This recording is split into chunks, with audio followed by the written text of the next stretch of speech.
વધુ ઉમેદવારો ભાજપ દ્વારા કોંગ્રેસમાંથી મૂકવામાં આવ્યા।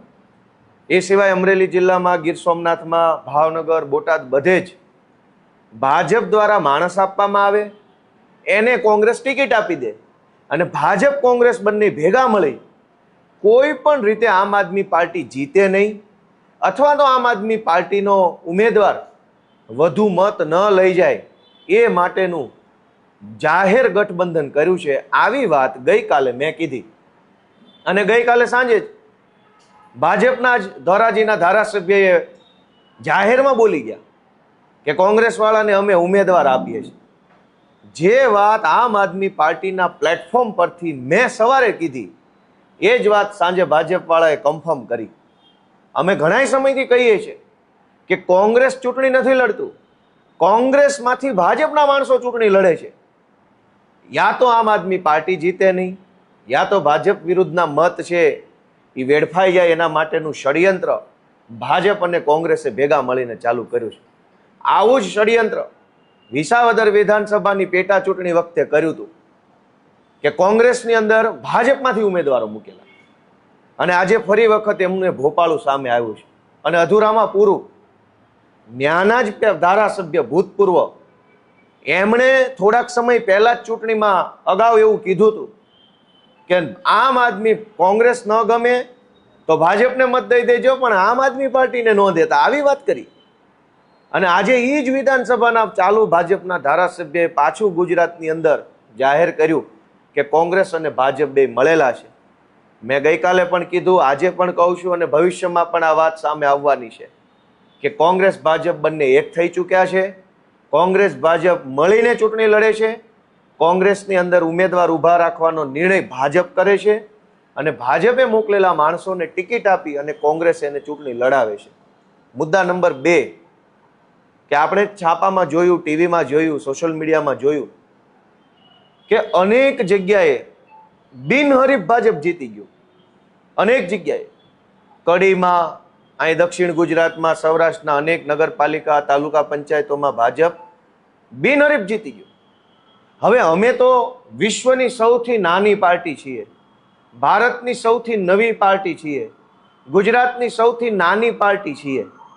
અનેક તાલુકાઓમાં અમારા સંગઠનમાં હજુ પૂરતું સંખ્યાબળ નથી। ક્યાંક સંગઠનમાં માણસો ઘટે છે, ક્યાંક સંગઠન નાનું પડે છે, ક્યાંક સંગઠનની અંદર જે માણસો છે એ ચૂંટણી લડવા માટે હજુ એટલા ઘડાયેલ નથી। એમ અમે તો નાના છીએ, નવા છીએ, અમારી પાસે નથી કદાચ અમુક તાલુકાઓમાં ઉમેદવાર ઊભા રાખી શકાય એવી સ્થિતિ। પણ કોંગ્રેસ તો કહે છે પોતાની જાતને વિપક્ષની સૌથી મોટી પાર્ટી, એમની પાસે કેમ ઉમેદવાર નથી? કેમ એમણે ભાજપને બિનહરીફ જીતવા દીધા? અમે તો નવા છીએ, એ તો 150 વર્ષ જૂની પાર્ટી છે। 150 વર્ષ જૂની પાર્ટી 30 વર્ષથી વિપક્ષમાં છે અને છતાંય એની પાસે ઊભા રાખવાના ઉમેદવારો નથી અને વાતો એવી કરે છે કે આમ આદમી પાર્ટી અમારા મત તોડી જશે। એટલે ભાઈ, મત તો જ્યાં અમારી પાસે ઉમેદવાર નથી ત્યાં તો તમે ઊભો રાખવો તો। અનેક તાલુકાઓમાં અમારી પાસે ઉમેદવાર નહોતા, સ્વાભાવિક છે। અમારા ઈશુદાનભાઈએ તો પગે પડવાની વાત કરી કે સારા સજ્જન માણસો, ઇજ્જતદાર, આબરૂદાર અને વજનદાર માણસો રાજનીતિમાં આવે એ માટે એમના પગ પકડવા જોઈએ, હાથ જોડવા જોઈએ, આવું ઈશુદાનભાઈએ કીધું। અમે કોશિશ કરી કે સારા માણસો રાજનીતિમાં આવે, પણ ક્યાંક અમને ઉમેદવાર ન મળ્યા કેમ કે અમારી પાર્ટી નવી છે। કોંગ્રેસને ઉમેદવાર ન મળ્યા અને વાતો એવી કરે છે કે આ ત્રિપાંખ્યા જંગમાં અમારા મત તોડી જશે। કડીમાં કેમ કોંગ્રેસે ઉમેદવાર ન ઊભા રાખ્યા? અન્ય જગ્યાએ જ્યાં જ્યાં બિનહરીફ થયું છે, ખેડામાં, અહીં નવસારી સાઈડ, વાપી વલસાડ સાઈડ, ત્યાં કેમ ઉમેદવારો ન ઊભા રાખ્યા? આ બતાવે છે કે કેટલીક જગ્યાએ કોંગ્રેસ ઉમેદવારો ન ઊભા રાખી ભાજપને મદદ કરે છે, કેટલીક જગ્યાએ ભાજપનો જ માણસ લાવીને કોંગ્રેસમાંથી ઊભો રાખીને મદદ કરે છે। અને આ બધું કર્યા પછી પણ ભૂલથી જો કોંગ્રેસનો માણસ જીતી જાય તો એની સીધી સપ્લાય ભાજપમાં કરીને ભાજપને મદદ કરે છે। 30 વર્ષથી આ ખેલ ચાલે છે। આમ આદમી પાર્ટીના આવવાથી ભાજપ કોંગ્રેસ બેયના પેટમાં તેલ રેડાયું અને બે ભેગા મળી અમને રોકવાની કોશિશ કરે છે।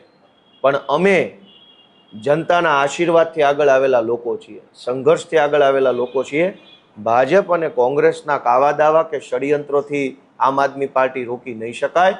કેમ કે આમ આદમી પાર્ટી એ લોકોના દિલમાં જ સ્થાન મેળવી ચૂકી છે, લોકોના ભરોસાનું ઠેકાણું બની ચૂક્યું છે. Thank you. પુરાવા ભાજપનો ધારાસભ્ય પોતે જાહેરમાં બોલે છે, એનાથી મોટો પુરાવો શું હવે જોઈશે? ધોરાજીના ધારાસભ્યએ એમ કીધું કે ભાઈ અમે આપ્યા કોંગ્રેસને, અને એણે ગઈકાલે સાંજે કીધું. મેં એ જ વાત સવારે કીધી, વિસાવદરનો દાખલો આપીને કીધી, કાલના વિડીયોમાં બધા પાસે હશે.